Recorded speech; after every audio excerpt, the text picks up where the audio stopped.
साथ संगत जी, प्यार से कहना धन निरंकार जी। इस परमपिता परमात्मा, इस मालिक का, निरंकार का आसरा लेते हुए कि ये ख्याल भी जहाँ आ रहे हैं खुद को भी परेशानी दे रहे हैं, और जिसके लिए ये ख्याल आ रहे हैं वो अगर ख्याल कर्म में तब्दील हो जाएं तो उसको भी आगे नुकसान होगा। तो कैसे ये इससे पहले कि वो सोच व्यवहार में आ जाए उसको वहीं ख़त्म करने वाली बात है। कैसे संतों ने यही सिखाया है कि हमें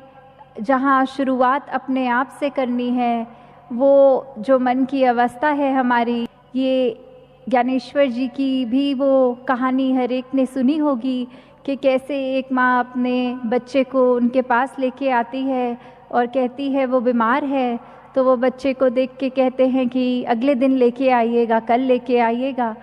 तो जब अगला दिन हो जाता है और फिर से वो माँ अपना बच्चा उनके पास ले जाती है,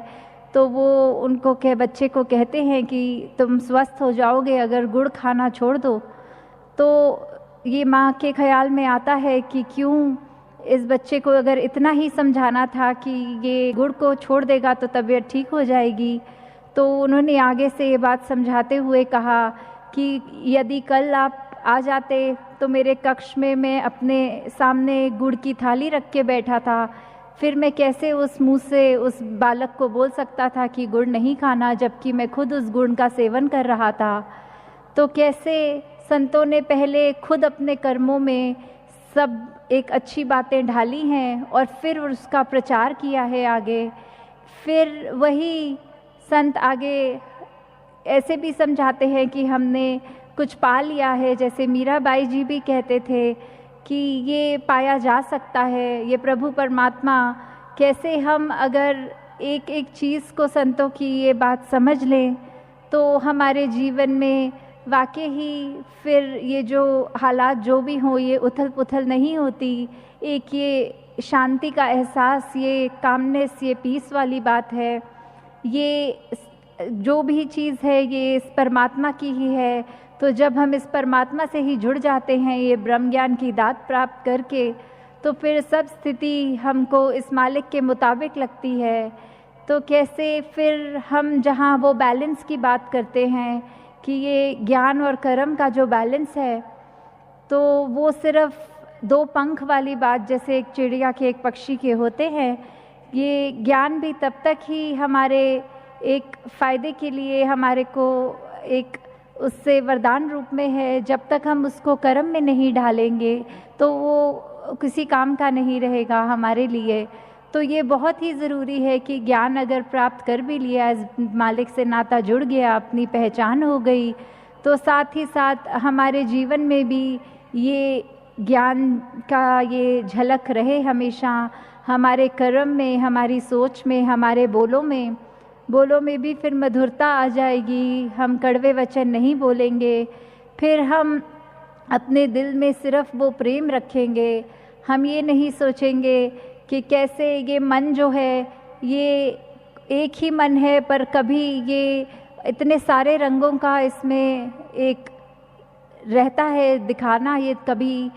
एक मोम की तरह भी बन जाता है, कभी पत्थर की तरह भी बन जाता है। ये दिल के अंदर कभी नफ़रत भी आ जाती है और दिल में कभी प्यार भी आ जाता है। तो ये जब भी ऐसा हुआ है कि हम अपने मन को ये कड़वा नीम की तरह बना लेते हैं, तो हमें उस समय खुद भी वो बेचैनी रहती है। और इसी मन में जब हमने ऐसे विचार भर लिए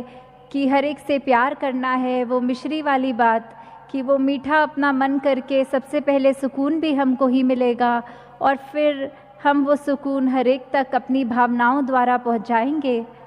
तो कैसे हम हर पल यही एक कार्य में लगें कि हमने जहाँ अपनी पहचान करनी है, इस परमपिता परमात्मा, इस मालिक का जो ज्ञान है, जो हो सकता है, जो पाया है, उसको एक अपने जीवन के पल पल में ढाल लें। और ये फिर ऐसा एक कीमती जो हमें अनमोलक वस्तु मिली है, तो वो वस्तु को हमने कैसे हर एक तक जहाँ पहुँचाना है, साथ ही हमें ये फिर याद रहेगा कि हमें मन पे भी कैसे काबू रखना है, हर स्थिति में हमने अपने आप को कैसे ढाल लेना है, कैसे हमें फिर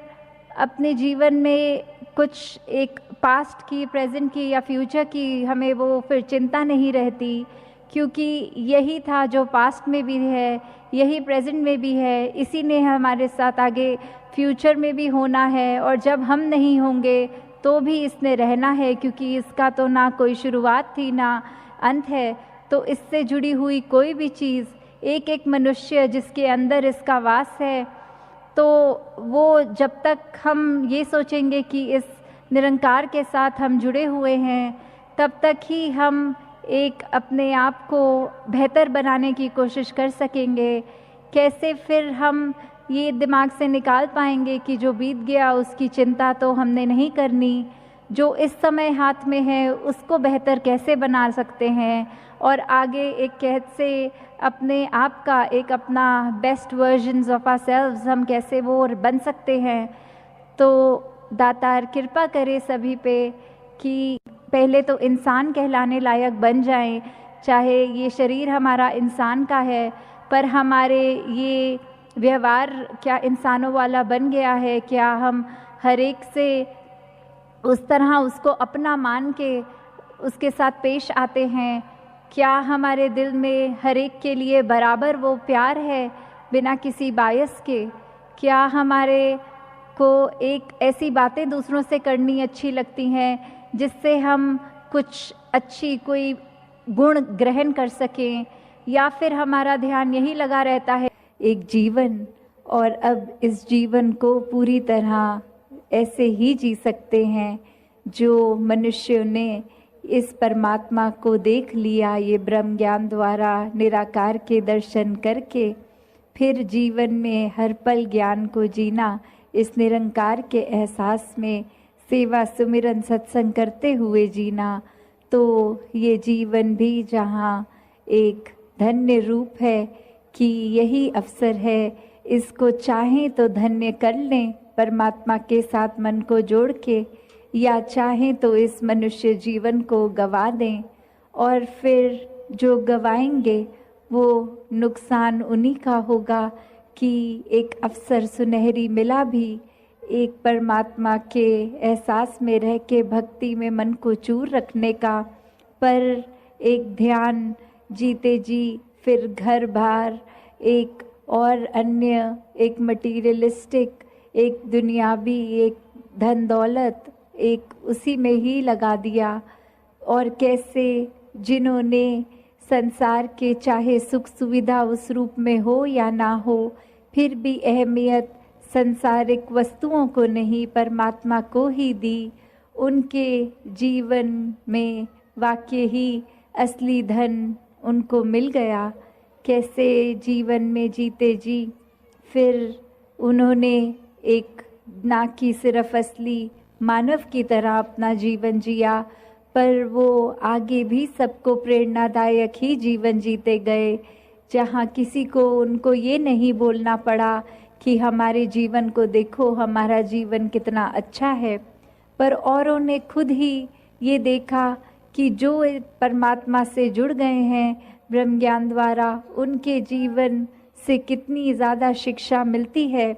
एक वो वाक्य ही मनुष्य के सिर्फ शरीर में ही नहीं है, एक मनुष्य का असली जीवन जी रहे हैं, सारे मानवीय गुण उनमें हैं, दैवीय गुण उनमें हैं। वो फिर एक प्रेरणादायक इतने कि सिर्फ उनके जीवन को ही वो जी रहे हैं इस परमात्मा से जुड़कर भक्ति में रहकर, और वहीं अन्य व्यक्ति भी उनके जीवन को देख रहे हैं और यही इच्छा आ रही है कि इनके जैसा ही जीवन हमारा भी हो जाए। तो ऐसा जीवन जीना कोई किताबी बातें नहीं है, या फिर कोई वो बात नहीं है कि पहले त्रेता में, सतयुग में, द्वापर में ही ऐसे जीवन जिए गए। अभी अगर आज के दौर में भी देखें तो ऐसा जीवन भक्त आज भी जीते हैं, जो चाहे रहते तो इस संसार में ही हैं और संसार को त्याग के भक्ति नहीं करते। इस संसार में, इसी घर गृहस्थी में, धन दौलत एक रूप जो भी हो, चाहे वो रोज़गार बड़ा हो छोटा हो, उसी रूप में रह के परमात्मा का धन्यवाद भी जहाँ करते हैं, वही एक परमात्मा के आश्रय अपने जीवन को हर पल चलाते हैं कि जो परमात्मा ने दिया उसी में शुक्राना, ये परमात्मा का धन्यवाद। तो कैसे अपने जीवन को हर कोई एक ज्ञान की रोशनी से एक बहुत ही सहज और सरल जीवन जी सकता है, जिस जीवन में दिखावा मात्र नहीं रह जाता, एक असली सच्चाई से इस परमात्मा से जुड़कर जीवन में खुद भी एक अपने रोशनी ही करा जा सकता है। फिर वो मन का ठहराव अपने आप आ जाता है। तो भाव वही कि संत जो होते हैं उनको फिर एक दुनियावी माहौल कैसा भी हो, एक आरामदायक हो ना हो, फिर भी एक संत तो उस दुनियावी माहौल में रहते हुए भी उस दुनियावी माहौल से ऊपर ही रहते हैं, एक आनंद की अवस्था में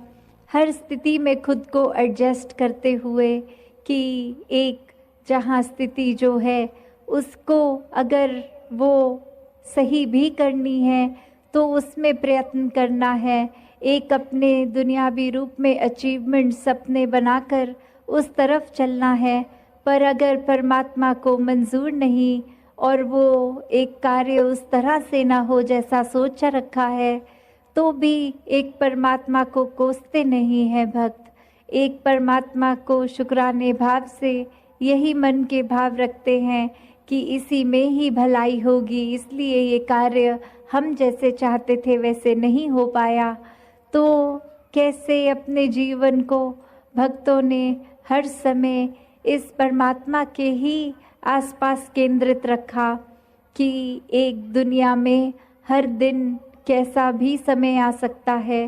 पर ये परमात्मा ही है जिसके आश्रय एक अच्छा और बुरा समय दोनों ही आराम से कट जाते हैं, जहाँ फिर ये मन में सोच नहीं आती कि एक जीते जी बेचैन है और जीने के बाद जब ये मौत हो जाएगी तो इस आत्मा का क्या होगा। क्योंकि जिन्होंने जीते जी इस परमात्मा को जान लिया, देख लिया, इसके साथ जीवन का हर पल अपना जिया, तो उनको पता है वो चैन से जी रहे हैं, और जो चैन से ही जीता है वही चैन से मरता है। और कैसे ये आत्मा को जीते जी जहाँ चैन मिल गया, अपनी असली घर का पता चल गया, एक क्या है ये आत्मा, वाक्य में सिर्फ शरीर नहीं है, एक आत्मा तो इस परमात्मा का अंश है। जब ये पता चल जाता है तो आगे एक लोक सुखी परलोक सुहेला वाली अवस्था। और फिर अगर हम ये भी देखें कि हम उस सोच से भी देखें कि एक इंसान ने चाहे बेशक 84 लाख योनियाँ पहले भुगती पर वो याद कुछ भी नहीं, तो अगर ये भी मान के चलें कि सिर्फ और सिर्फ ये ही एक एकलौता जन्म है, तो इसी में फिर ज्ञान लेना है, ये ब्रह्म ज्ञान के साथ जुड़कर इस परमात्मा के साथ एकमिक होना है। वरना तो बात वही कि अगर इस जीवन में आकर चाहे मान्यता वो नहीं कि पहले जन्म हुआ कि नहीं हुआ, पर इस जीवन को भी किस तरह सुखदाई जीना है, ये दुख कष्ट है। साथ संगत जी, धन निरंकार जी।